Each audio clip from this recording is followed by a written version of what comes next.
it's the biggest discovery humans have ever found. It's so big that it doesn't feel like that to people that think it's a Ponzi scheme. It doesn't feel like that from their own belief system. But if it changes that belief, so all productivity forevermore flows to all of society, and everyone in the world has an equal opportunity to actually allow that to happen and create more wealth for themselves as it flows to society, it's a pretty big deal. Welcome back to the Freedom Footprint Show with Knut Svanholm and me, Luke the Pseudofin. And today we're joined by Jeff Booth, author of The Price of Tomorrow and Who Otherwise Needs No Introduction. It's the second time on the podcast. So welcome back, Jeff. Thanks for joining us. Thanks, Luke. Great to be here. Yeah, good to see you, Jeff. I mean, we've been seeing one another shortly on and off this year, every here and there, and talking every once in a while. But this is the first time in a long time we've had a proper long format conversation. So how has your past year been, and what have you learned this year? I hope I'm always learning. So, but I don't know if anything's really new, except for just how much more is going on in this ecosystem. How much fun I'm having.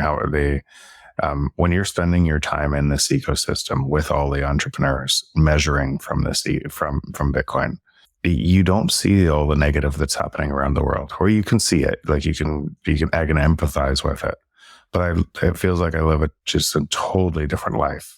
And partly why you want more people to see it, more people to spend more of their time in Bitcoin, because then they will too. I totally agree. It's like this weird thing that the more of yourself you just give away to the community, the more you get back without even trying. It's just a fantastic space to be in. Yeah, and again, I also have empathy for people who think this is going to be stopped. You're not going to stop. People weren't meant to live in cages, right? You're not going to stop a technology that frees them, that it is just.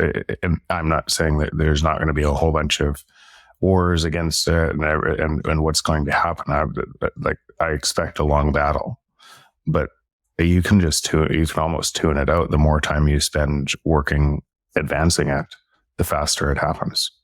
To me, it reminds me of like the story of the Soviet Union, where like just up until the very last day of its existence, everyone took it for like that there was no hope, and this was the way things were. There was nothing to do about it. And then all of a sudden, everyone realizes that it doesn't have to be this way. We could just not do this. And it just sort of dissipated very quickly. Do you see the same thing playing out with Clown World and Bitcoin? But I think it happens one person at a time. Like the point I'm trying to make there, you are already living in the future. So am I. Right? We are already seeing the front edge of what's happening, and we're not going back. And so as more and more people join this, and you know this as well as I do, we talk about this over punches deep into the night and such. But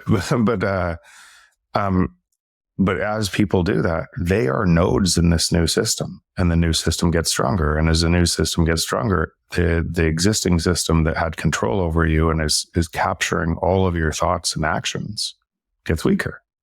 And so it's emergent. It happens over time. It's not like a light switch, and one day we have one system and one day we have another.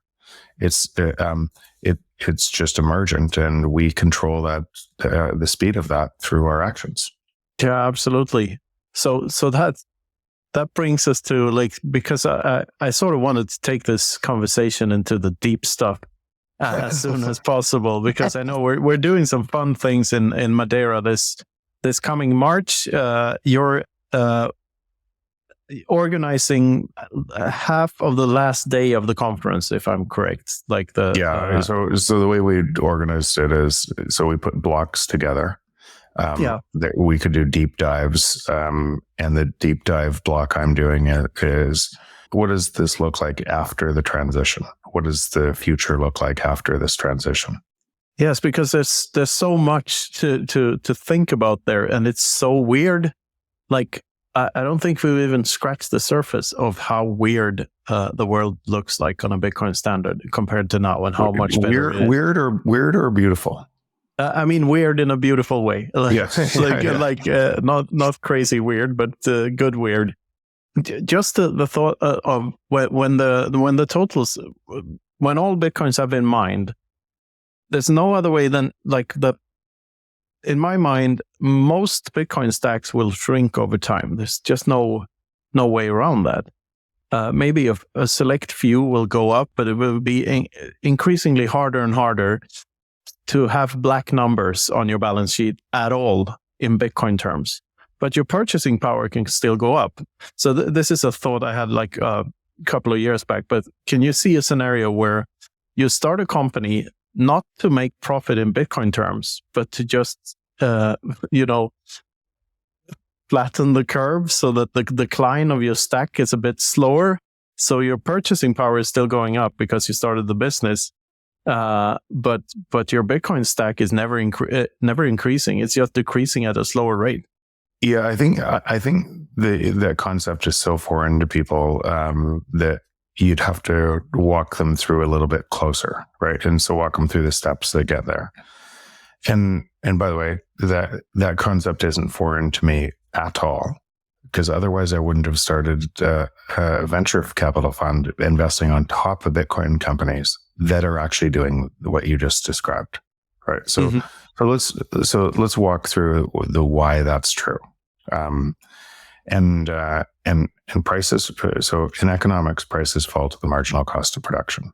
The whole thesis in my book is that cannot be stopped. Prices fall in a free market. Prices fall to the marginal cost of production because of the free market and technology. And we wouldn't use things that are worse for us, right? So we choose the things that are better, and entrepreneurs deliver us, and companies deliver us better things than it was there previously. So you can see prices fall to the marginal cost of production. Now, so I'm just kind of breaking this out. So could a government stop that? For a while, they can. They can regulate an industry, and they can say, we're not innovating here, right? And then costs go up to the population, and you concentrate control. That's what our food systems look like today. That's what our medical systems look like today.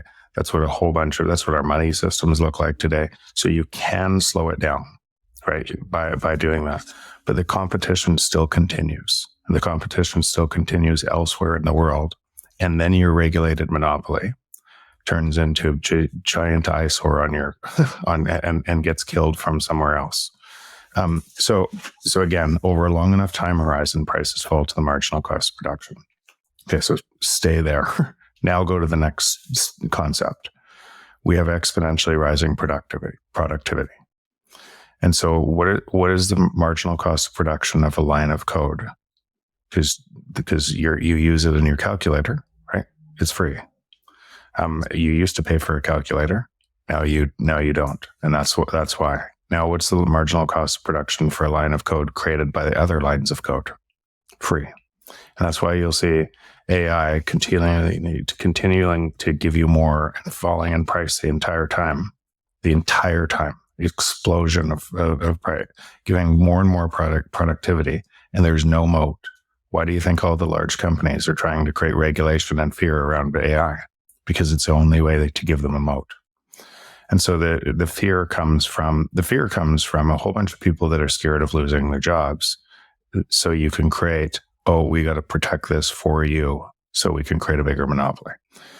But they won't be able to, because prices will continue to fall. And if you look at in that free market, if you could put most of the models on your own computer and not even use ChatGPT and never use the internet again, and have the world history on AI models right now, so you can see how powerful this is. Now, that's the next step.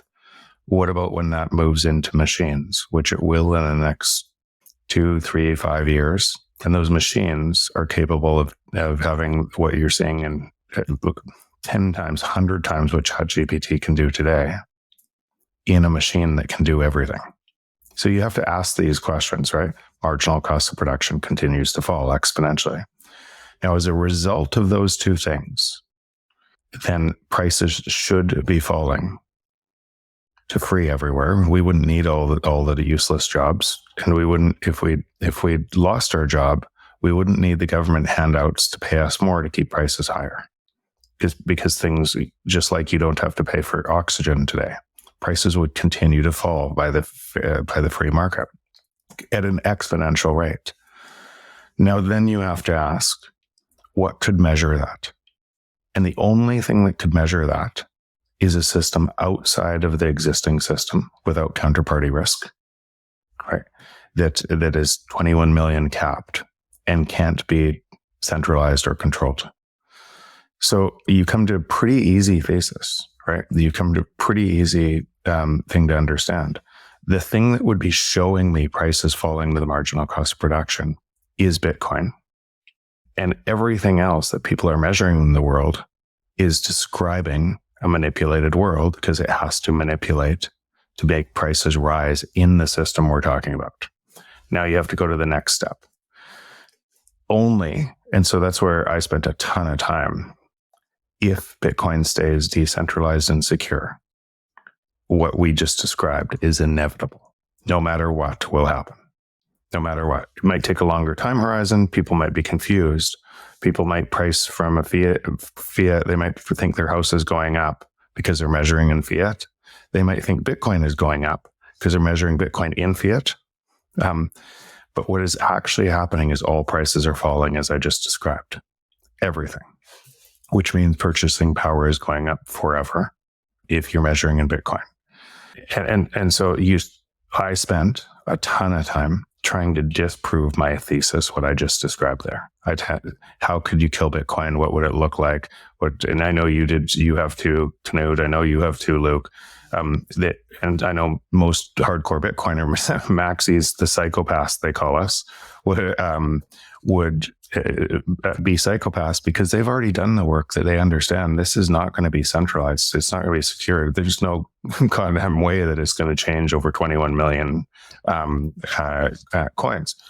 And so you'd have to expect in this, and as I did, you'd have to expect a war of information coming at Bitcoin to try to kill what I just said.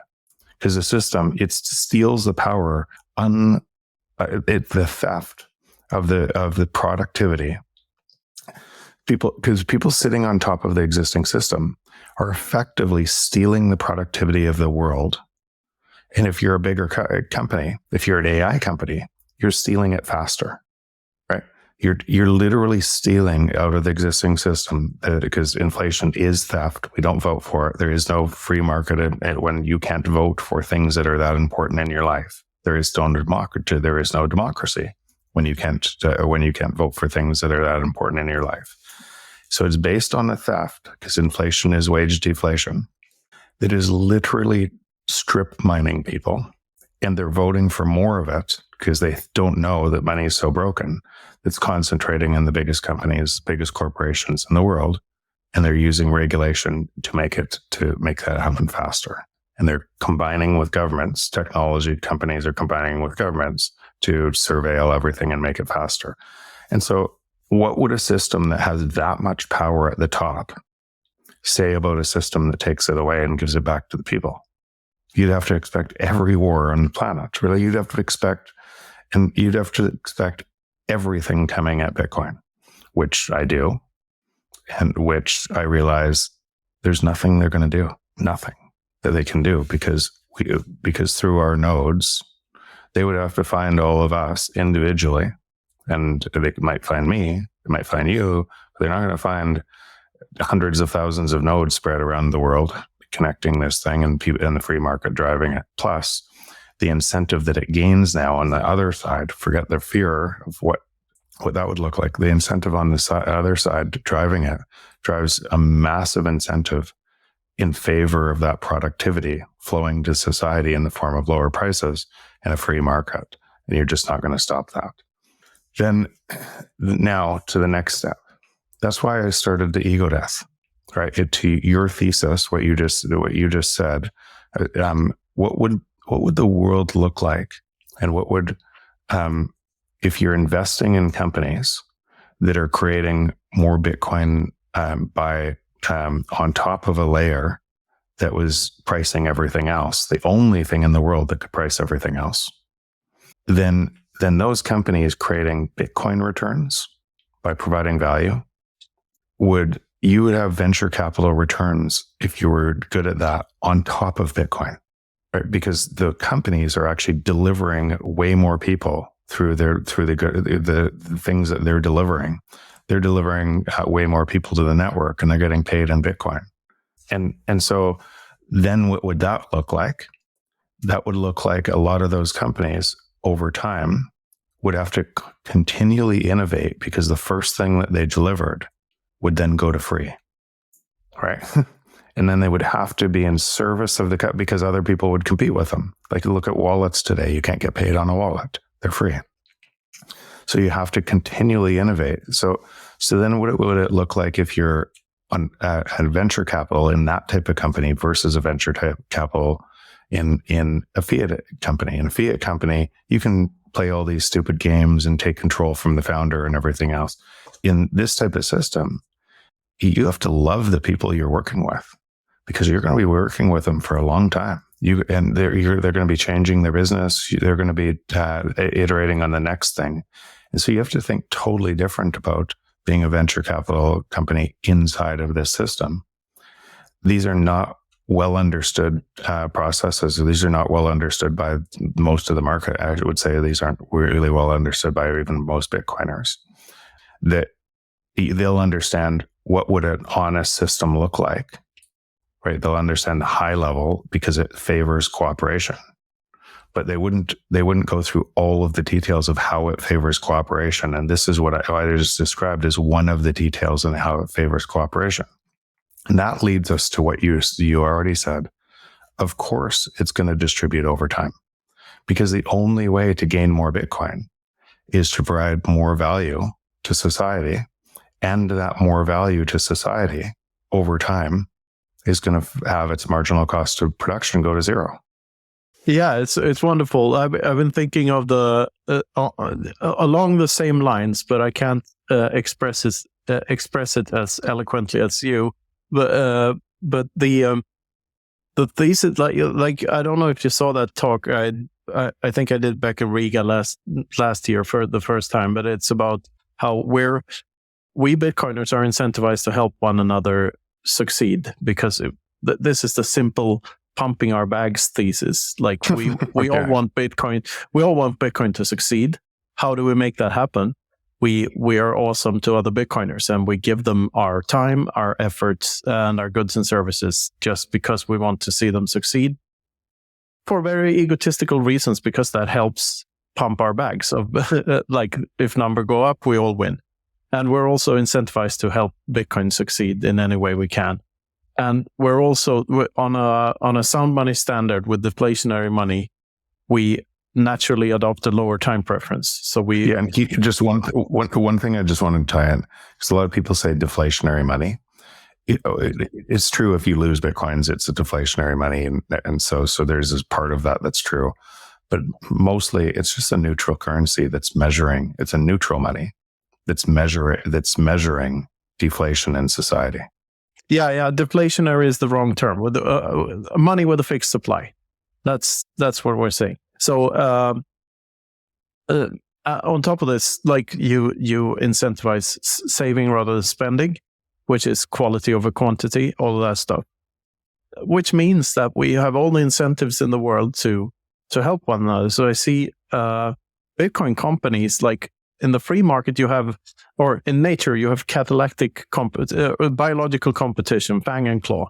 Whoever grabs the most wins. And then the free market is catalytic competition, where the one who can provide most value to other people wins, because they get to on top of the market. Like that's the free market process. But what I see is on a Bitcoin standard, there's an even deeper layer where free market competition turns into just, hang on, we could just cooperate. we don't even need to compete. And I don't think we're going to change humans overnight because there's going to be people will want to do that. But you can see over time that as you don't need all of these things to be able to live a good life, because they all become closer and closer to free, then your time explodes for other things to be able to deliver value. Right. And I think that's that point. It just happens over a natural course. Yeah, we're living through it. We're experiencing it right now. Exactly that. Yeah. Right. So again, I just used this example 2 weeks ago in a presentation, but my lake house, 3.5 years ago was $1.4 million. Now it's $2.1 million. My lake house measured in Bitcoin, it was 300 Bitcoin 3.5 years ago. And now it's 50 Bitcoin. Mind you, now it's 35 Bitcoin. So you can see Bitcoin is repricing everything. And then as you're in that system, you have more time. You'd literally, like, your time expands because you're working on things that are exciting. You're getting richer as a result. Your friends are deeper as a result. Because they're all working on this on the same network. Yeah, it's beautiful. I think I'll point to the drop to the marginal cost of production for all goods and services. I think for most people, it's easy to see that is happening with software and anything on a mobile phone, but it's harder to see that is also happening in every other industry, in every other sector, because of the technological progress we're making. So people don't see how like carrots get cheaper. I just want to pick up on that. One of my most hated charts is when people measure inflation through that thing that says cell phones going down, these things going down, and the other things going up. And why do you think it's my most hated chart?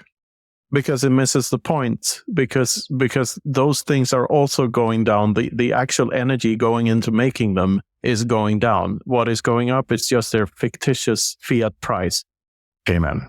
So you think about this you're in Europe, but in Sears in 1908 used to deliver a full house to your land, and all the lumber, windows, toilets, everything, the electrical, plumbing, the works, the entire house package cost $2,500. We've had technology in housing. We've had technology in lumber. We've had technology in all of these parts, component parts, and the distribution to be able to deliver them. We've had technology in energy. So how can that same package cost $300,000 today? Right. So and it describes what we're talking about. It describes the unnatural stealing of that productivity and transferring it up. Yeah, the first feeling you get when you realize this is anger, of course, but because you realize how much they've stolen and from how many people. It's just the worst crime ever committed. They stole everything from everyone. But the thing that the deep dive into praxeology and Austrian economics did for me was to increase my appreciation of just people, because somehow the world works despite all this theft. Like, people figure things out, and we still have a somewhat functioning global free market. We don't. It doesn't look anything like that today, unfortunately. It's not. So at the end of these scales, here's one thing I don't even know if I knew when I wrote the book. It came to me afterwards. When we look at the what's the book that talks about the cycles, the 80-year cycles? The fourth turning? Yeah, the fourth turning. If you look at the fourth turning as described by what I'm talking about, it would be natural that, because if technology has always been deflationary, and then banks could always make more money by driving an inflationary policy, right, or in fractional reserving, then you would expect at some sort of time the free market to break, because they would be in conflict with each other. And the government would have to come in and save the banks because people would demand it to happen, or they'd have to come in and save the market. So the government would move the debt that should have been cleared at that time, and the banks failing, it would kick the debt upstairs. It would go higher in the debt stack, and then it would continue to happen. And so what we're describing right now through that lens would be the short-term debt cycles leading to the long-term debt cycles, leading to the manipulation of money. And yeah, why that? You're describing central banking and the history of central banking. We're describing, but because it's in conflict with the free market. Because the free market, the natural state of a free market is deflation. That's the natural state. So anything stopping that would be in conflict with the free market. So we believe we live in a free market. We believe that is true, but we don't. And so we'll fight wars over that belief.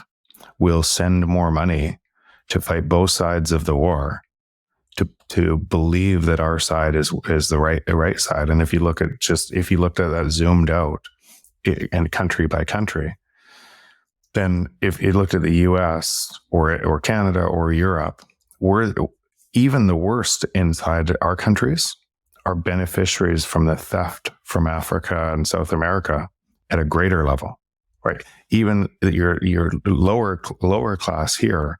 And that's why, and that makes sense. So why, if you were in Africa and the cause of this pain in your life, what you didn't know, but was outside this, and you had a dictator in your country in Africa, and misery, and your currency was failing every 5 years, and you couldn't save your labor, and you couldn't feed your family, you would get on a boat too to go to Europe, where they're the beneficiaries of stealing that productivity from other people.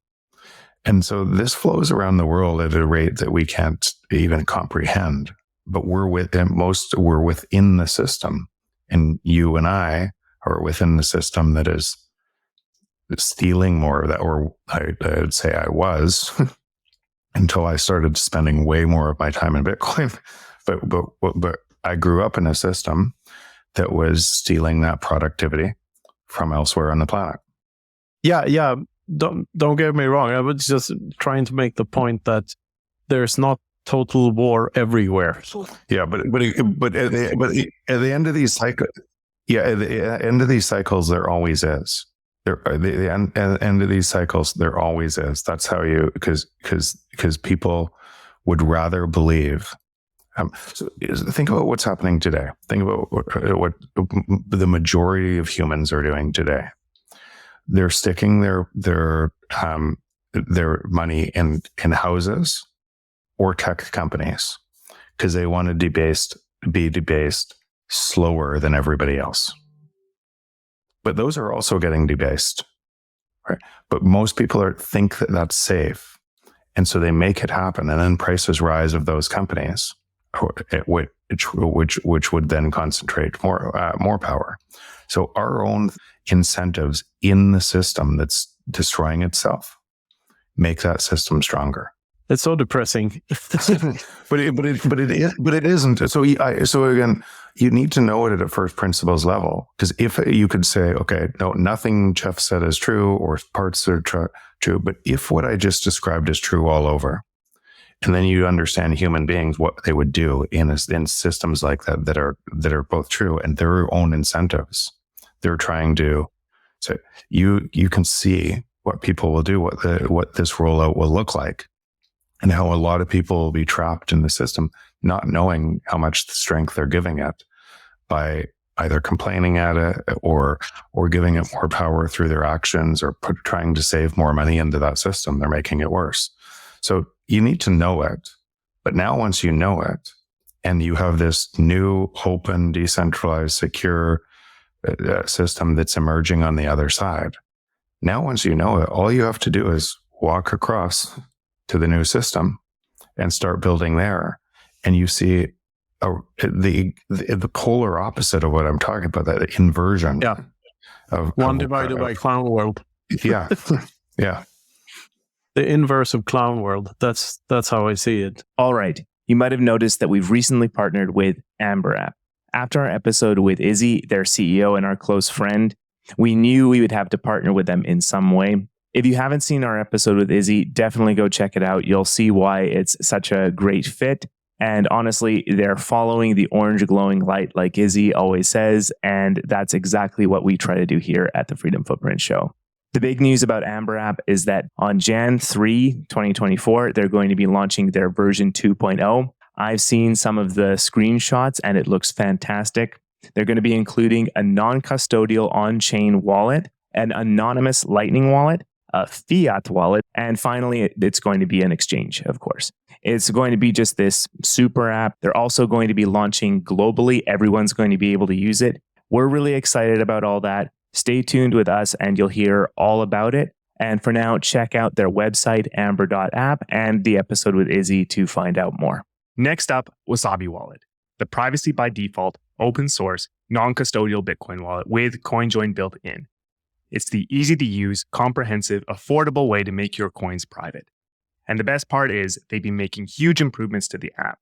They're really focusing on the user experience, adding advanced features for power users. They just keep getting better. You send your coins to your Wasabi wallet, and they get combined with loads of other coins using the Wabi-Sabi protocol, so they're private on the other end. Your tracks are covered, so you can work on expanding your freedom footprint without worrying about your privacy. So, check out wasabiwallet.io and download Wasabi today. So, yeah, this tempts me to lead us down a different path here, because, like, yeah. So since we've established that we're to some extent doing this to ourselves by clinging on to the old system, to which extent does the mind create reality, and is the objective subjective dichotomy false? Like that's the stuff I want to go into over Ponchas and Madeira. So, like, yeah, I know. And by the way, we're gonna have a panel on this topic in Madeira. So if anybody's listening to this, come to Madeira, because this is going to be an exceptional topic. But so where do you start on a topic like this? Probably a lot of ways in, but so why don't we use simulation theory as a way in? You want to do that? Absolutely. Okay. Absolutely. So Nick Bostrom's, I think 2004 hypothesis that effectively, if computers are moving at this rate of speed, exponentially, and today we have these graphics that could fool you that you're living in a simulation, then what will it look like 10 years from now, 20 years from now, 30 years, 40 years from now? What would that look like? And would you know if you were living in a simulation? Like, how would you know? And so if you take that, and I don't think there's actually a way to know if you are or not. Like, the clock speed of the simulation could be light speed. That could be the supercomputer. Sorry for interrupting, but I think I have an answer to that question. Okay. Good. Go. Since you can't simulate proof of work, wouldn't Bitcoin eventually just slow down the speed of the simulation? Yeah, I'm not sure, because that might be within what we're talking about in the simulation, right? That but so 3 weeks ago, there was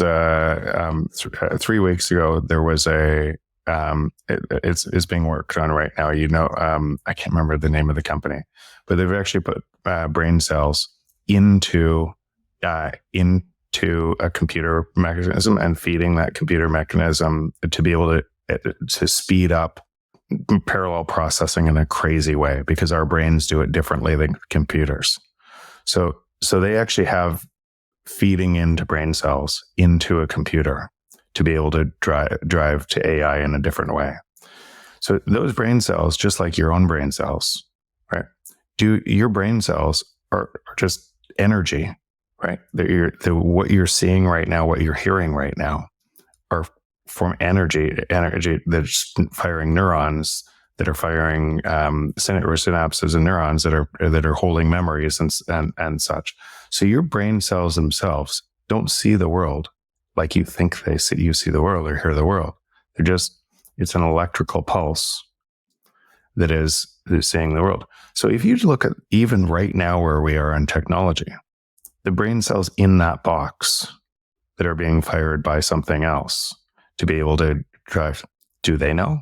Okay. I'll attempt to answer that too, if I may. Like, I've been thinking a lot about AI, like everyone else in this space has, and like I talked a lot to Alex Svetsky about this in both Amsterdam and Lugano, since he's working on this Spirit of Satoshi thing and actually developing an AI. And I think like the word intelligence in artificial intelligence is very misleading, because the one thing an AI lacks is agency, or free will, for lack of a better word. It cannot feel uneasy, so it's never compelled to use means to reach ends. It's the perfect slave, but it can never be its own master as long as it works like that. And because all of these systems are built in that way and cannot feel uneasy, I don't see a general, like a Skynet type AI developing anytime soon, regardless of if you put brain cells on the chips or not. So again, why do you feel uneasy? Right now, I don't. No, I know, but when you keep going down on that, right? So if your brain is a computational, is just a biological computer fired by electrical impulses, how does it get what we just described? By the way, I think I have an answer which goes deeper, but at that level. So when people say that, right, you're creating a computer that can do it mechanically with energy, and you have a biological system that's doing it. What is the difference? Well, like how do you get your feeling of uneasy, or how do you get your how do you get that feeling? I'll attempt to answer that too, because I had a very interesting 4-hour conversation with Volker Herminghaus about this last week. So and he brought up some experiments that I've been aware of, but never really been. I haven't been thinking deeply enough about the impacts of them. And it's that consciousness is, it's like a movie. It's playing out. Your impulses happen before your conscious decision to do something. So like when you decide to do something, it feels like you're making a conscious decision, but you're really not, because there's like a third of a second lag between the nervous system and what's actually going on. So his thesis was that yes, you can have free will, but only if you accept that something outside of your brain exists that actually does the pulling of the levers. But you can't have it within the brain, because the brain is you can't control what thoughts fire, what neurons fire up inside it. You have no control over which neurons are fired up and not. So in that sense, the mind would be completely mechanical, as you say. And maybe it is. I don't have a good answer to this. I don't know if we have free will or not. And that's why I wanted to go through this first, because at this level, because that's what people do. They go, okay, well, it couldn't do this because we have consciousness, or they couldn't do this because we have empathy, or we couldn't do this because of, and then you have to ask why, right? How do we get it? Right? Where does it come from? Is it magical? And before you get to that's, because if it's a biological computer versus another computer, what was the emergent complex behavior? What was emergent actions in this biological computer that created the thing that you're talking about, right? The what you think is consciousness. Oh, well, this is where we get into the really nice deep stuff. This is where we're really starting to go deeper. Yeah, because that might be hinting at that the brain is actually creating the universe, and objective reality might be where our consciousness, whatever the plural word is. I always miss that. but where we sync. So there might be a consciousness horizon, just as there's a hash horizon for Bitcoin. Yeah. I just wanted to get through that first, because to get to this next stage, right, it's such a leap, and it will be such a leap for people that it's just so hard to believe. But I'm going to try to give some, not scientific concept, I'll go into a couple, but some examples where you might see that what we're talking about now, Knut, is true. And so I believe that essentially we are a mirror, right? That we create reality by our actions, and we can't even measure those, because some of those actions are, and we don't know we do it. A lot of times people don't know they do it, but every single thing you do touches everyone else, right? Through your actions, through what you're doing. It literally carries on. It makes waves. You can bend the universe effectively, or you bend the world into it. And so all of our actions matter. Every one of them. And we can tell ourselves these stories that that won't hurt somebody else, but they do. And you can see them cascade further. So a couple of ways into this. Let's use first the double slit experiment, or Schrodinger's cat. So we know, or the quantum world, right, doesn't right now have there's no unifying theory of quantum and standard model of physics, Einstein's physics and the quantum world of physics. So Einstein even called it spooky at a distance, right? Some of the things that are interconnected. But if you looked at the quantum double slit experiment, you could say one photon, if you don't have an observer, will go through both slits at the same time. And how do you know? Because it creates a wave function on the other side, and you can measure the wave function and the interference pattern of the wave function. So a very tiny 10 to the minus 28 power, so it's infinitesimally small pieces. The world doesn't look like we think it looks. It looks like one photon can go through two slits at the same time. But if you observe that, if any experimenter is watching what happens, it only goes through one slit. So a lot of people in quantum not a lot of people in the world go, oh, that's interesting. And we're trying to think, well, how can we understand that? Because it's almost impossible to understand, right? It breaks your brain, because how can the observer have an effect on the reality that they're creating, right? But if our entire universe is quantum, and that builds into standard the model, then what that might mean is we, as the observer, create the reality.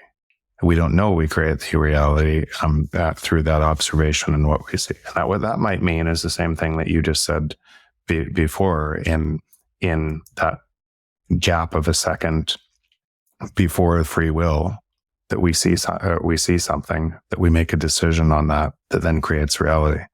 Because all of the things around us are a construct. All of the things we build are a construct of people doing things on a reality that they're creating, right? And then it shows up, and that construct has to emerge from somewhere. I use a couple simple examples to try to get at this. One, and I'll use two separate ones. And one, you probably heard me say this before, but if somebody shows up as a victim, right, and everybody knows somebody who shows up as a victim, I believe for us, love and belonging is kind of a highest order thing. That's what we want most, but we tell ourselves something. So everything else is in service of love and belonging. And so what the victim is actually doing is essentially trying to get people to come closer and say, because you matter, right? And so people would look at that, and what ends up happening is they have a sign on their forehead pushing people away, because it's harder and harder to be around somebody that's like that all the time. And so they don't know that they're creating that reality, their own reality, by doing it. And nobody tells them. Everybody tells everybody else how they're showing up, but nobody tells them, right? And so what all those people are doing is essentially saying, I care more about what you think of me than you. And then every once in a while, somebody will come out that really cares about them at a level and turn their sign around. And in turning their sign around, they say, I care about more about you than what you think about me. And it can change that person. But generally, that person doesn't change. And more people move away, and that person doubles down and creates more drama to try to get them to come back. And so they can't see that for their world, in that person's world, that person's world has the exact same abundance that I have, but they can't see it. So their version of reality is as true as my version of reality for them. For me, we just see two totally different versions of reality. Is that fair? Absolutely. I think that every human problem stems from the urge for there to be a free lunch. Yeah. Like, there is no second breakfast. I mean, this is a search for a free lunch that isn't there. You have to put in the work. You have to change yourself. But again, that's your reality, which is true for you, right? And you'll see that everywhere because it's true for you, right? Just like the victim will see that reality for that her or him, because they'll see it everywhere, and they will describe it, and it'll mirror back. It'll be a perfect mirror reflection of that, just like yours will be, right? You'll see it everywhere. I have a perfect example. My parents, this is 25 years ago, maybe, or 30 years ago, probably. They bought a dog, a Rhodesian Ridgeback, which is a normal dog with a ridge on its back, like a normal brown dog with a ridge on its back. And I've never seen such a dog before. And after they bought it, I saw that type of dog everywhere. It's just that I didn't notice it before I knew that was a type of dog. And I think that's like what you put your attention, where you put your attention sort of creates the world you live in, because you don't notice where the things you don't put your attention to. Yeah, so let's keep going on this, because it's such a deep, it's really critical. So in other words, that reality, right, that was formed, that person reinforces the reality over and over and over, and it's true for them. Right. And my reality is true for me, and your reality is true for you, and all different ideas that make it true. And now we'll go to a different idea that will connect to these. So let's imagine we're all at a party. There's 100 people at a party, right? And 100 people in a room, and we're all chatting and everything else. And you and I are in a deep conversation, Knut, and then somewhere across the room, somebody says Knut. You won't even look away, but you will tune into the other conversation and out of mind. And they could whisper your name, and that would still happen. So what does that mean? Right? What that means is all of the conversations at all of the times are actually happening. And you can hear them all. You know, they're all they're all just energy hitting your brain.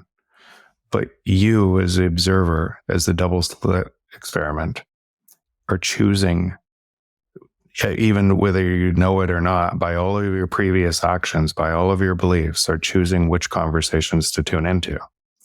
And concurrently, it also means, if you just do that simple straw man example, it also means that anyone in that room at any time could have changed your life forever, positively, but you can't hear them. And when you start to think about that, when you think, and this is actually where I get to, and I actually agree with you. I don't think computers can do what we can do. I think we are in this animal kingdom, we are unique in that way, in that, so if the universe is quantum, then we're quantum too. Our brains are quantum. And at the tiniest things, those tiny little examples, we're choosing reality, and we're actually making reality. So our consciousness, what we see in the world is a reflection of our consciousness back at us. That's a quote. That's the tweet right there. No, it's fantastic. Just when you said that about someone whispering my name, I thought of like, what am I not hearing in this room now? And I instantly heard the fan from my computer humming, which I haven't heard all throughout the conversation. It's the same thing, right? It's exactly the same thing. All of these things, they're there all of the time. And so which ones are you tuned into? Which ones are you not tuned into? And what abundance actually is there? What can't you see? Because your beliefs and what the story you're telling yourself is true for you. So is this the difference between hearing and listening, and the difference between seeing and observing? This is semantics, I know. Yeah, semantics. I actually think that this ties into, I think this ties into enlightenment. I think this ties into most religions. I think at the top of that consciousness ladder and enlightenment is this concept that it just is, right? It's this way for everyone, and everyone's describing their own unique actions within this entire universe. That's all tied to energy, right? Even if you realize if you look today at what I forgot the name of the whatever Webb telescope, James Webb telescope, what it seems to prove is there was no Big Bang. Yeah. So go look that up. So people are so right now, our physics, the people that we've grown up believing, go look up what's happening right now through the James Webb, because the universe, the early universe, shouldn't look like it does right now. Okay. Through that, it's too uniform. There's galaxies that are too small. They shouldn't look like that. So we're observing things right now that change fundamentally what we believed for a long time. And those things are hard for our minds to accept, because we believed that but that has pretty dramatic consequences that tie into the same type of things that we're talking about right now. This is wonderful, because like this thing that you're describing now with the James Webb telescope, and like we have to revive or all our models are destroyed, to cite a friend of ours. Yeah. That's the part I love about empiricism, and that's what the scientific method is. Why it's good and why it's beautiful, right? Yeah. So, did you read a Hoppe book called Economic Science and the Austrian Method? No, I don't think I did. It's one of my favorite Austrian economics books. I'm doing a series with Rob Breedlove about that specific book because we love it so much. And in it, Hoppe points out the genius of Mises in this exact thing you're talking about, that it's through action that the subjective and the objective are tied. Like that's what creates the fabric of reality on a this is about economics, so it has nothing to do with its quantum theory and stuff, but from a philosophical lens, if you will, action is the thing that ties the two worlds together, because it was a false dichotomy all along. Like there's no objective and subjective. It's part of the same thing, and it's bridged through action. Yeah, because if you just go back to starting the base level to there, what creates the things that we call reality, like the table in your room, or this somebody had a thought at some point, right? That, and preceding that thought, they were the reason for that thought, and preceding that was their belief system and everything else that then created that then turned into the things we experience. Of course, right? Of course. That's why I said we are all connected, whether we want to believe that or not. We are all connected.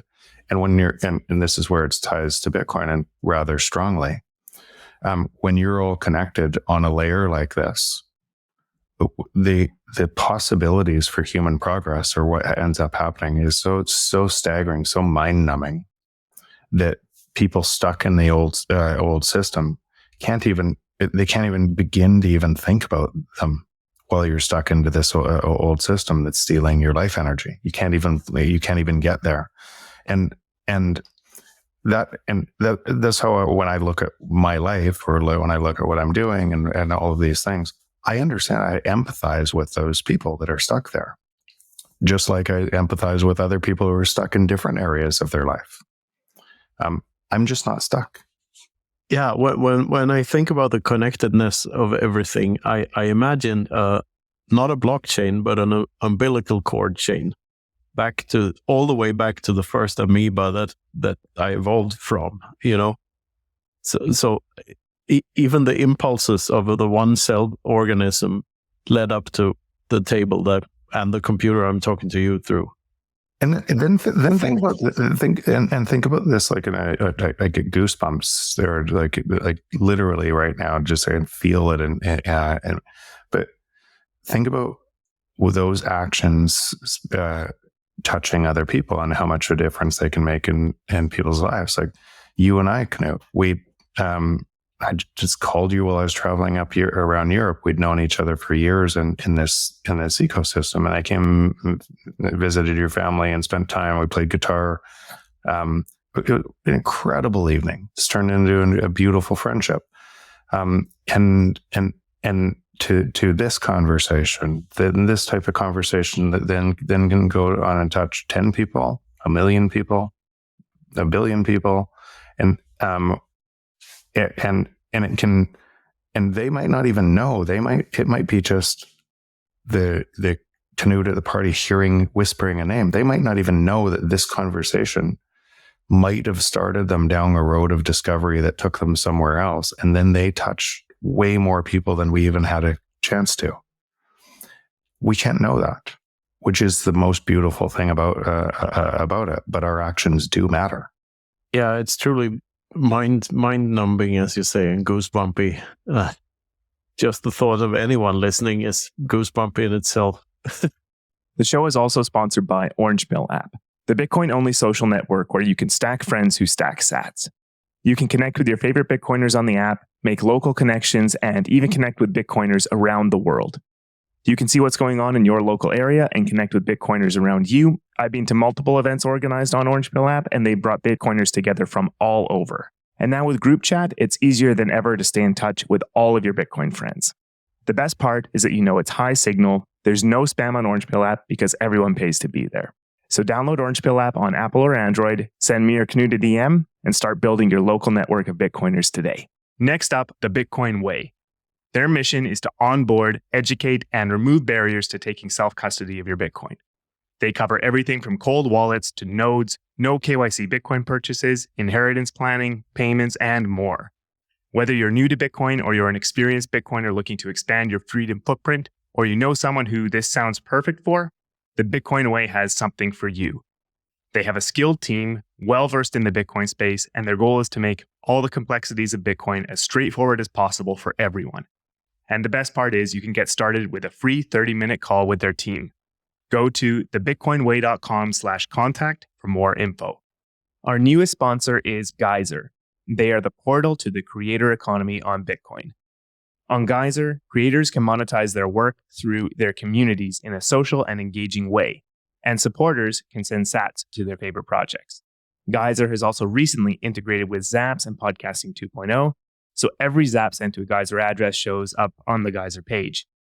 We have a Geyser fund ourselves. It's the best way to support our show directly with Bitcoin. So whether you're a creator or a supporter, check out Geyser at geyser.fund today. Luke, do you have anything specific on your mind after hearing all of this?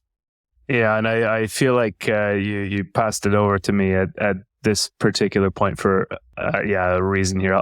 Jeff, I'm going to give you a little bit of context on some of the ideas that Knut and I have been tossing around for a little while that I have been working on for a while here. The concept of how Bitcoin fixes the world has been a big question, I think. And what it's going to look like in the future is amazing. And the facet of this that fascinates me to some extent here is that I am still of the opinion that Bitcoin takes away the noise of the world, right? Signal to noise, as in previous discussions. But the thing about this is, where do we still find the meaning in the world? And just to calibrate that a little bit more, everything you're talking about here in the actions of everyone affecting everyone else and the reality created within everyone here, this already sounds to me a little bit like there is a kernel of that someone's actions matter, everyone's actions matter. But the trouble that I've experienced has been in the world as it exists today. It's really hard to feel like it's worth doing something meaningful, pursuing what is meaningful. And what are your thoughts on the pursuit of meaning when Bitcoin has solved the problem of value? Okay. So, and again, because this is going to happen over a long time horizon, when you describe what everybody else gets meaning and you mistakenly think this is what they're doing, because you think you know their actions, like we all live in our own movie. Like so we create our own movie, right? We're the star of our own movie. And we think about ourselves all the time. Most people. And then we can't understand why somebody else doesn't think about us as much as we do. And so every one of they're their own movie, and then they're looking at everybody else thinking, why aren't those people acting like I am from this same thing? What I said before is I believe that everything else, and I might be wrong here, but I believe everything else is in service of love and belonging. We want to matter, right? We wouldn't be the center of our own movie if we didn't want to matter, right? And which creates a whole bunch of other things, us trying to matter, our ego driving that we matter more than this person. This person is doing it this way, this person. And that also drives in-group bias, out-group bias, a whole bunch of other things, because we would never belong to a group that wasn't the better group, right? Because it would say something about us, right? So all of these things are connected in service of love and belonging. And I don't think that changes at all. I don't think it changes one iota. I think this amplifies it. And as more and more the noise falls away from the world over a long time, right? Because you don't have to give the existing world energy. And I say that even without Bitcoin, did Buddha give the rest of the world energy, or did he rise above it? Right? If you take a kind of a religious type of concept, and what that shows you is you can, through enlightenment, rise above everything that else is happening, and you can this is the way, and it can't touch you, it can't phase you. That's not normal for most people, but could they? Yeah, they could. With Bitcoin, that allows more people to contribute into a system that's doing that for all people.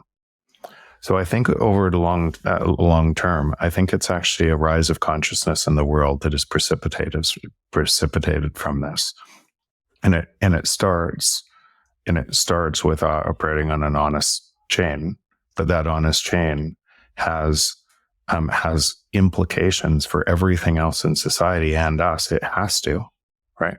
Because today most of the world is on a dishonest ledger. And so you just have to ask the corollary that most of your actions today would look through, right? Even though you know Bitcoin, what gives the existing system more power in your mind is all of this fear and everything else of everyone else and the people that it's going through. It's giving it, because what would the emergent complex behavior look like, right? With all of our own actions creating that emergent complex behavior look like on a dishonest ledger? And then how would your mind spend 90% of its time thinking about that, rather than what would the emergent complex behavior look like on an honest ledger? And this is why this is such a fascinating topic, and it's such a fascinating deep topic, because most people can't even imagine that change. But I don't think there's a change at all. I think it's just we'll continue to compete. We'll continue to, even the competition itself is in service of love and belonging. Right? We want to matter more for our family. We want to bring home. We want to go on more vacations. We want to do because we want to matter. We want to leave them a legacy, so we matter. Right? All of these things. The competition itself is in service of love and belonging, and so that doesn't change at all. It just forces the productivity gains to us, so we have more time to be able to think about the things we're talking about right now on this podcast. I love the optimism, and the thing about this here that maybe just a little more concrete in my thinking here, to make that a little more concrete, is the lens of the way the 20th century played out, in the sense of that the world became a lot more irreligious. It was discarding belief systems, and in doing so, it was discarding the framework that gave people meaning and purpose, and so the idea that making the ledger honest just takes away a lot of the issues that get people stuck and away from behaviors that are entirely self-indulgent and self-destructive. I love that idea. Is there anything more to it, though? Is there anything more to that another layer that like Bitcoin will make the ledger honest, as you say? But is there anything else that the world collectively, or individuals who figure this thing out, need to do to help the rest of humanity understand this stuff and get over this meaning gap? So here is the one thing I'd say, Luke. If 90% of your time is this thinking what other people are doing and not doing through the same filter that we're talking about, then you're going to be suboptimal at doing that for people. So each of us has a role to move to a higher level, to explain, to have empathy for what they're going through. And by the way, I don't care what anybody does. Everybody in Bitcoin, like, do whatever you want to. But kind of how I think about it is very hard to meet somebody and fight with them or call them names and get them to change their mind. They believe their world. They believe it just as much as you believe your world, right? They absolutely believe it. So the way through is through questions and inquisition and meeting them where they are, and talking about somewhere where they can move to with hope, because they're in fear in their existing system and they need to see hope to move. And so some of these things, and why I say that is why we all have we all make a difference. Most people today have a smartphone. If Steve Jobs wasn't around to make that difference, what would that look like? So one person can make a huge difference. One person and a team of people driving towards, and the smartphone would have come out eventually anyways.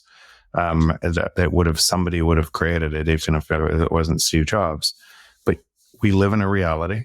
Somebody has an insight or something, and they actually bend reality.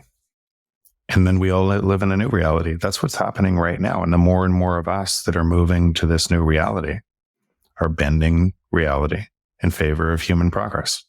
Back to something briefly touched on here in your first question, Luke. This is an idea that Luke and I have been riffing on back and forth for a long time. We both love your article, The Finding Signal in a Noisy World. Yeah.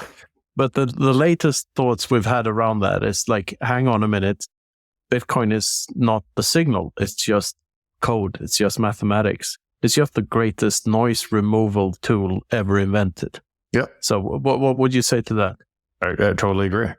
I totally agree. Well, play this forward. And again, even Bitcoiners, the majority of Bitcoiners are pricing Bitcoin in fiat instruments. And think of what that's, it's actually reinforcing their view of the fiat instrument having more value. It actually looks like a trade. You'd never, are you going to sell your Bitcoin for a fiat instrument? I know I'm not. And so I'm going to trade for other things that I want in that currency. Right. That is that means that, like you said, that layer reduces all the noise over time in society, because everything falls to its marginal cost of production. We get richer. Really simply, right? The productivity of the entire world moves in service of the entire world on Bitcoin, instead of getting stolen from the world. So as those prices fall, everyone gets richer in the world. It can't stop that. That's what removes the noise, and that's what it gives the rise in consciousness, because you're not competing to when I see the horrible crime of what this does to people all over the world, and they don't know they do it, it does it, and that reinforces what their actions. So they have more money against somebody else, so they can feed their family. And I see the perverse nature of this system all over the globe. It makes you sick if you actually spent any time in it. Now then there's been in Bitcoin, a bunch of people get mad and yell at it and say those people, and they actually make it stronger, or they'll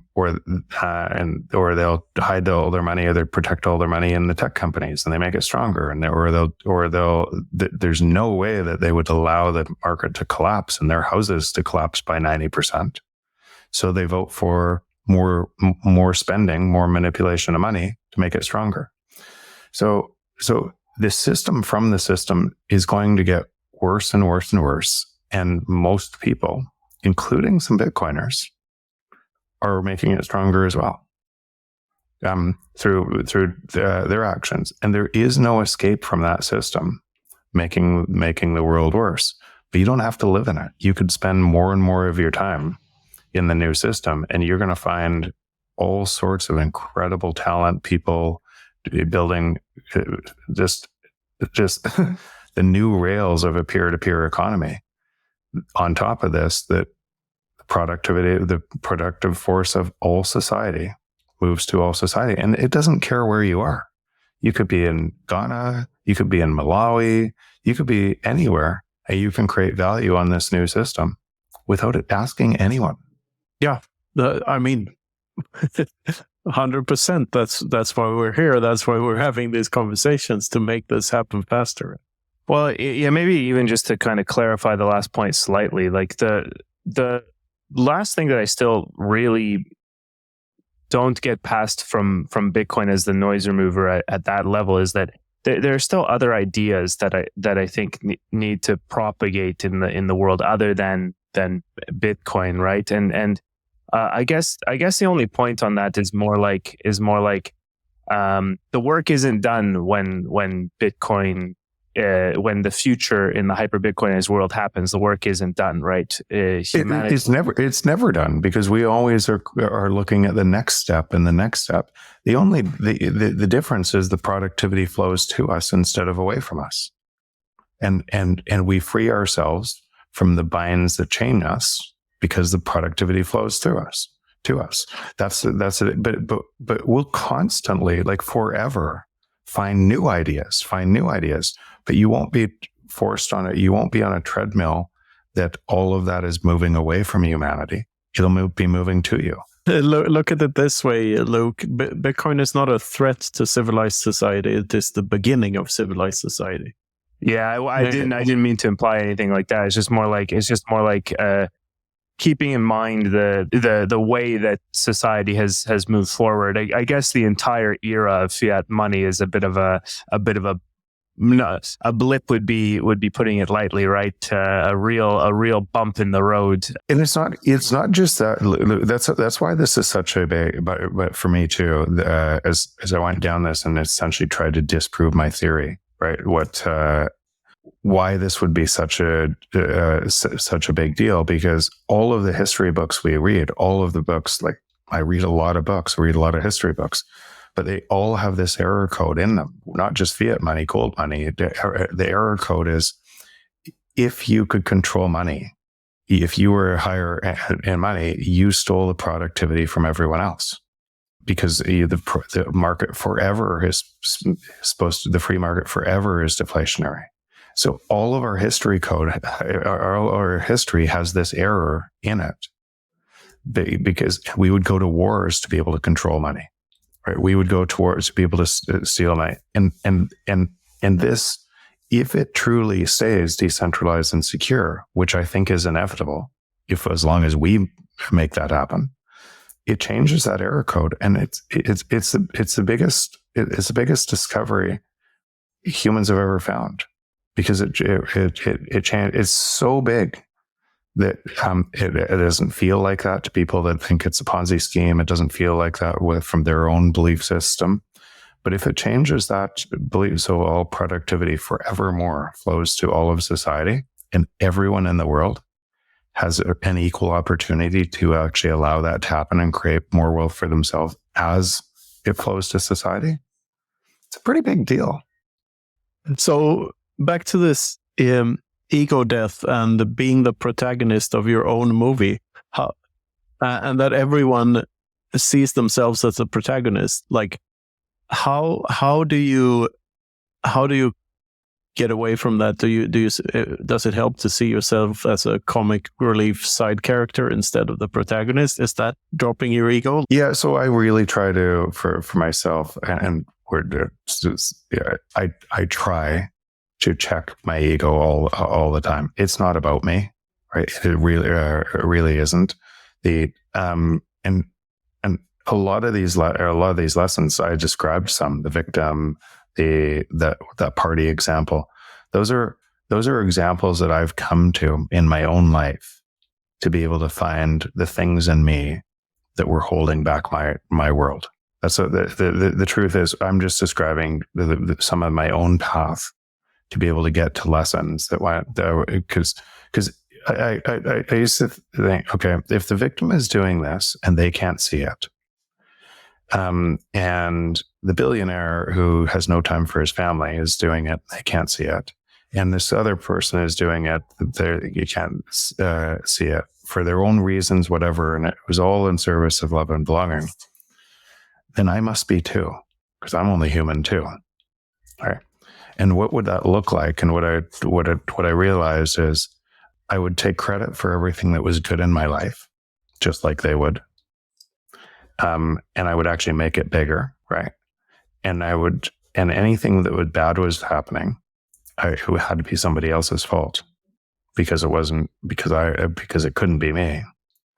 And so I attacked all of those areas, realizing it was me, and changed me to be able to remove what I would say, that ego and that blindness from what was happening in my life.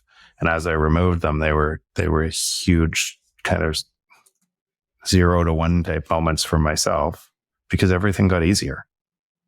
Everything got easier, and it continues to get easier. So I'm constantly checking in on that very same thing, because if we're all bound to fall into these same traps, and I'm only human too, then I'm bound to fall into them too.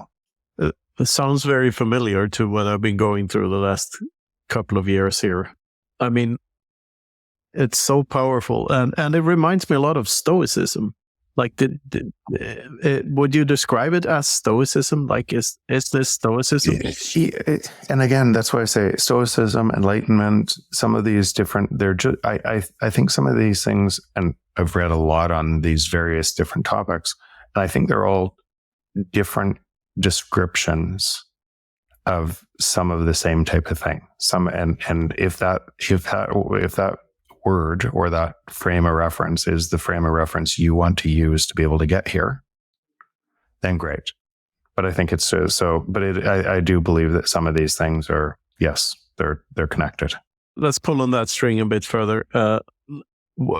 Would you describe yourself as a consensualist or a libertarian, an anarcho-capitalist? None of these things.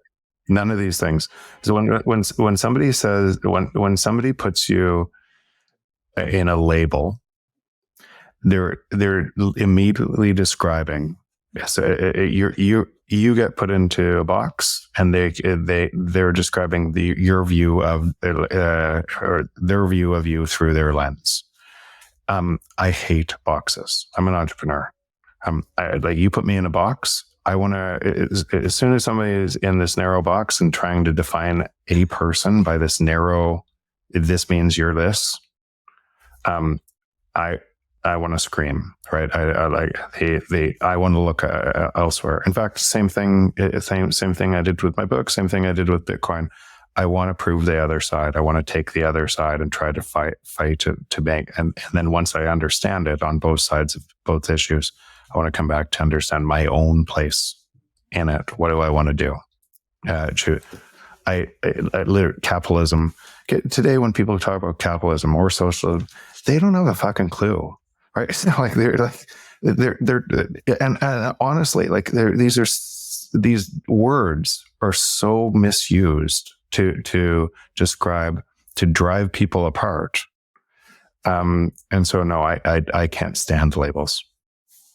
No, I absolutely agree. Like, the word liberal and the word progress are literally have the opposite meaning of what they used to have. And it's true for many of these terms. So that begs the question, would you call yourself a Bitcoiner, or is that boxing you in as well?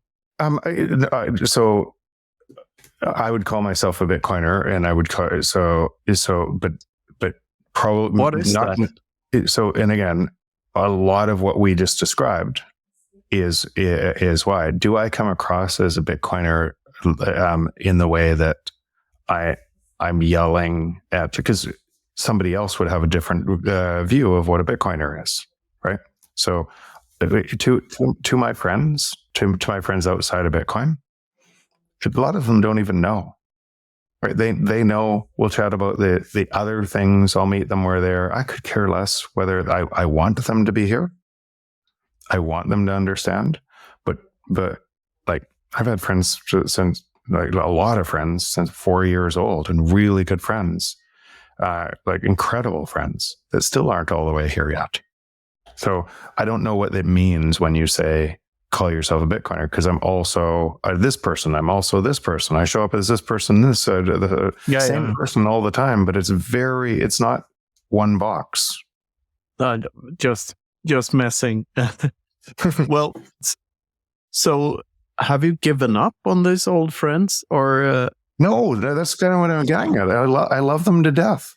Like, why would I give up on? No, but I mean, I'm just trying to play the devil's advocate here. So like, the reason I ask that question is, you sort of described given up on trying to make them Bitcoiners themselves, and isn't that giving up?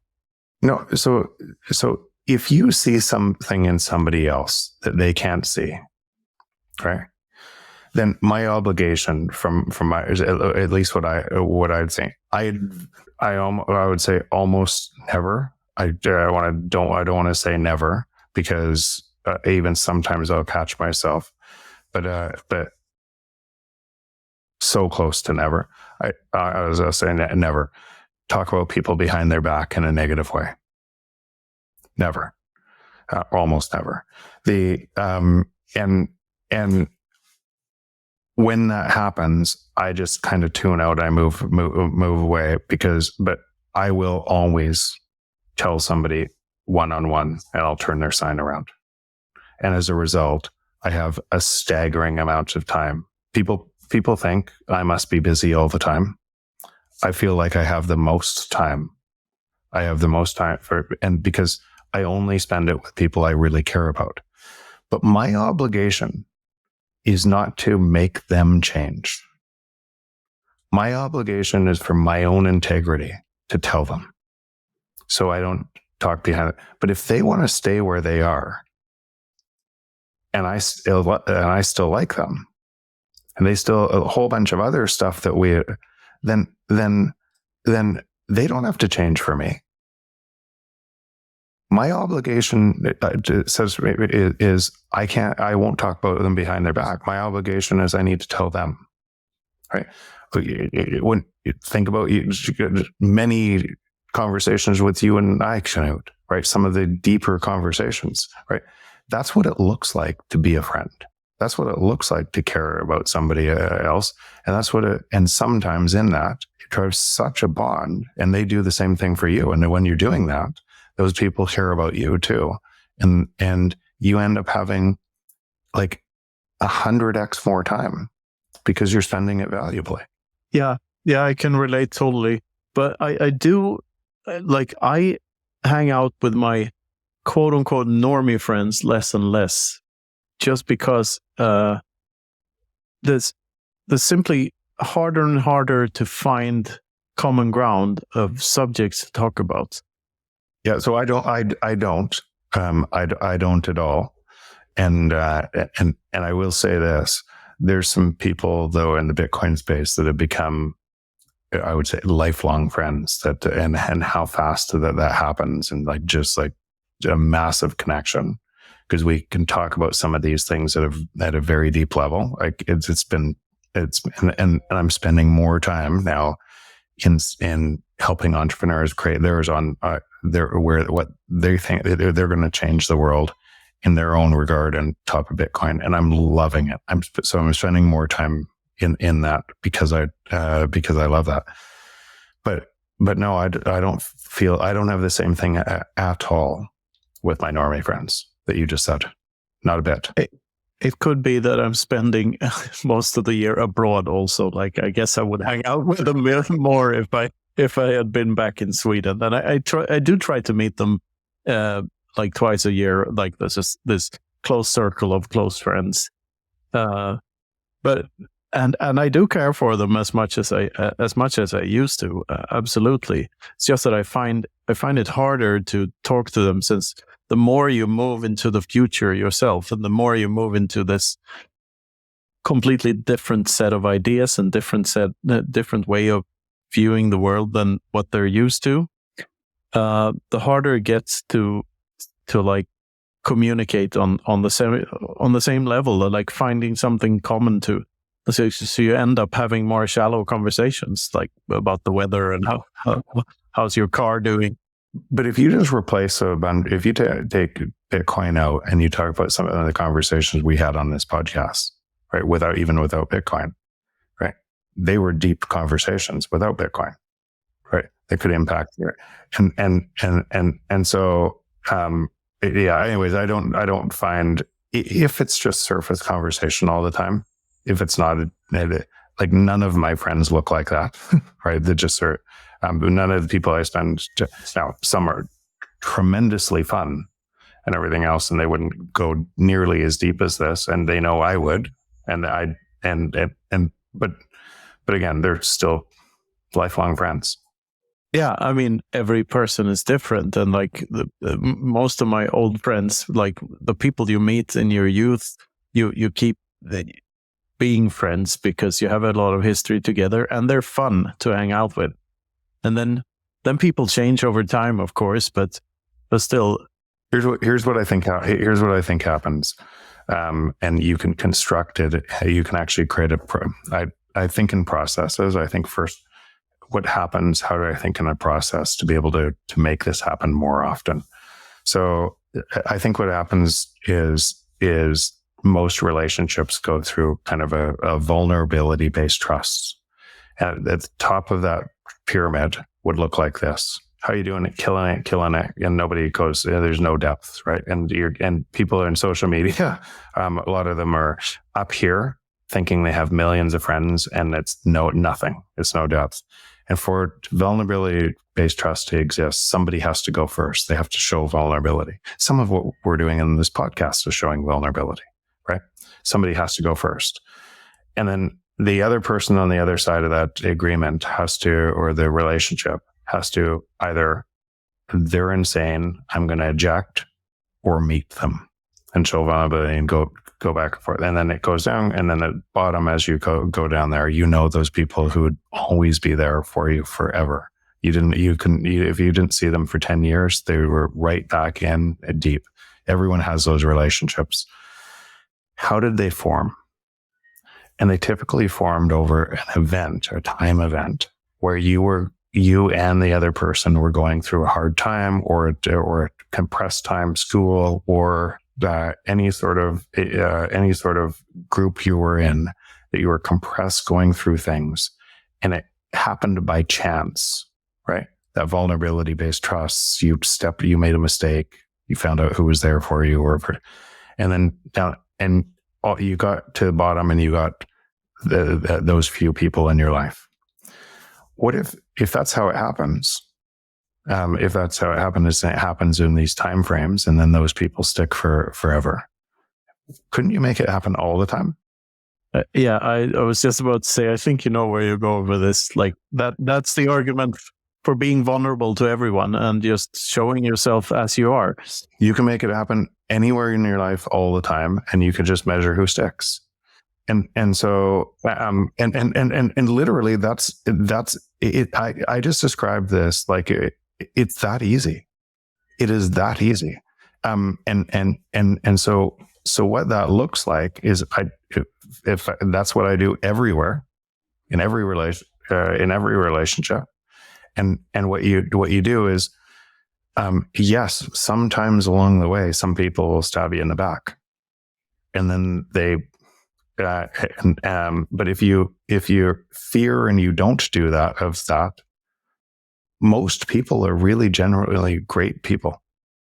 You'll find more great people by doing that, and your life will expand by those people. Absolutely. I mean, that describes this pod to a large extent. Like that's what we're trying to do here. We take great care in being sincere with who we are and what we do. Like we don't want to be. I think someone said, I don't remember who the quote is from, but that honesty is the currency of the future, the real honesty. And that explains the phenomenon like Joe Rogan, for instance. Like you can't really, if you do hours and hours and hours of conversations, you can't really do that by playing a role and being someone else than you actually are. And I truly believe that, and I think that's very important. And that's I wouldn't be here right now. We wouldn't be friends, right? Like that's how the world that's how the world works. And out of these moments, then people that make a difference in your life. Absolutely beautiful. So remember that, kids, and don't forget to like, subscribe, and brush your fucking teeth.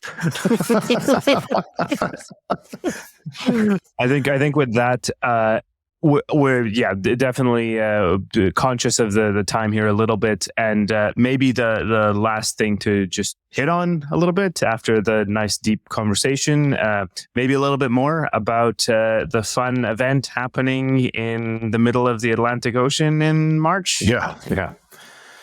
Bitcoin Atlantis, get there.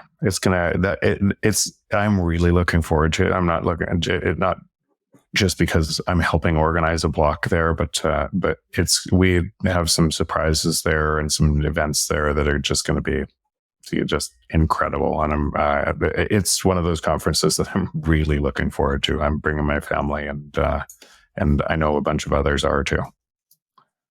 Yeah, for those of you who don't know, both me and Jeff are advisors to the Free Madeira organization. So we're helping out with this conference and with some stuff in Madeira. So we're absolutely looking forward to doing this. I'll be on Madeira for like 3 weeks, a couple of weeks before and 1 week after, and we're going to try to make it the best thing ever, which is easy on Madeira because Madeira is already a paradise. So you'll have a swell time regardless of their conference around. Absolutely fantastic. And Jeff, is there anything else you'd like to bring up or anywhere you'd like to direct our listeners to? No, I would just probably had just carry on of what we were talking about before. I'm often asked, how do I spend more time in this? And what do I do? I'm working a Fiat job. I don't want to. I'm spending all my time there. Just start, right?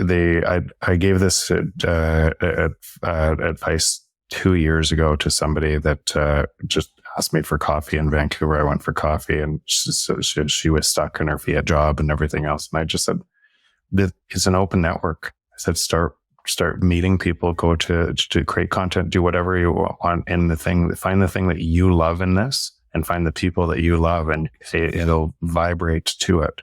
So she started doing that. And she was just hired by Alex Gladstein at the Human Rights Foundation, and she's over the top because of what she's created and her content that she's created. Now she's working exactly where she wants to, and so she sent me a note saying, like, it's just that coffee precipitated a whole bunch of events that then turned into this, and so. There is a ton of opportunity in this space. It's exploding. The entrepreneurs that are building this, if you don't want to be an entrepreneur, go find a company that's building into this that you really like the values of that company and what they're doing. You could look at our portfolio company and in Ego Death, most of those companies are hiring, and the opportunities are endless in this space. Absolutely. Just be there and to follow the orange glowing light, as our friend Izzy puts it. It's just focus on the orange glowing light and the rest will sort itself out. Jeff, it's been absolutely amazing to have this conversation with you. You're always welcome back to the show, and looking forward a ton to seeing you in Madeira. I truly treasure your friendship, and I appreciate you taking your time to do this with us a lot. So. Right back at you, buddy. And you too, Luke. Thanks. Thanks a lot, Jeff. This has been the Freedom Footprint Show. Thanks for listening.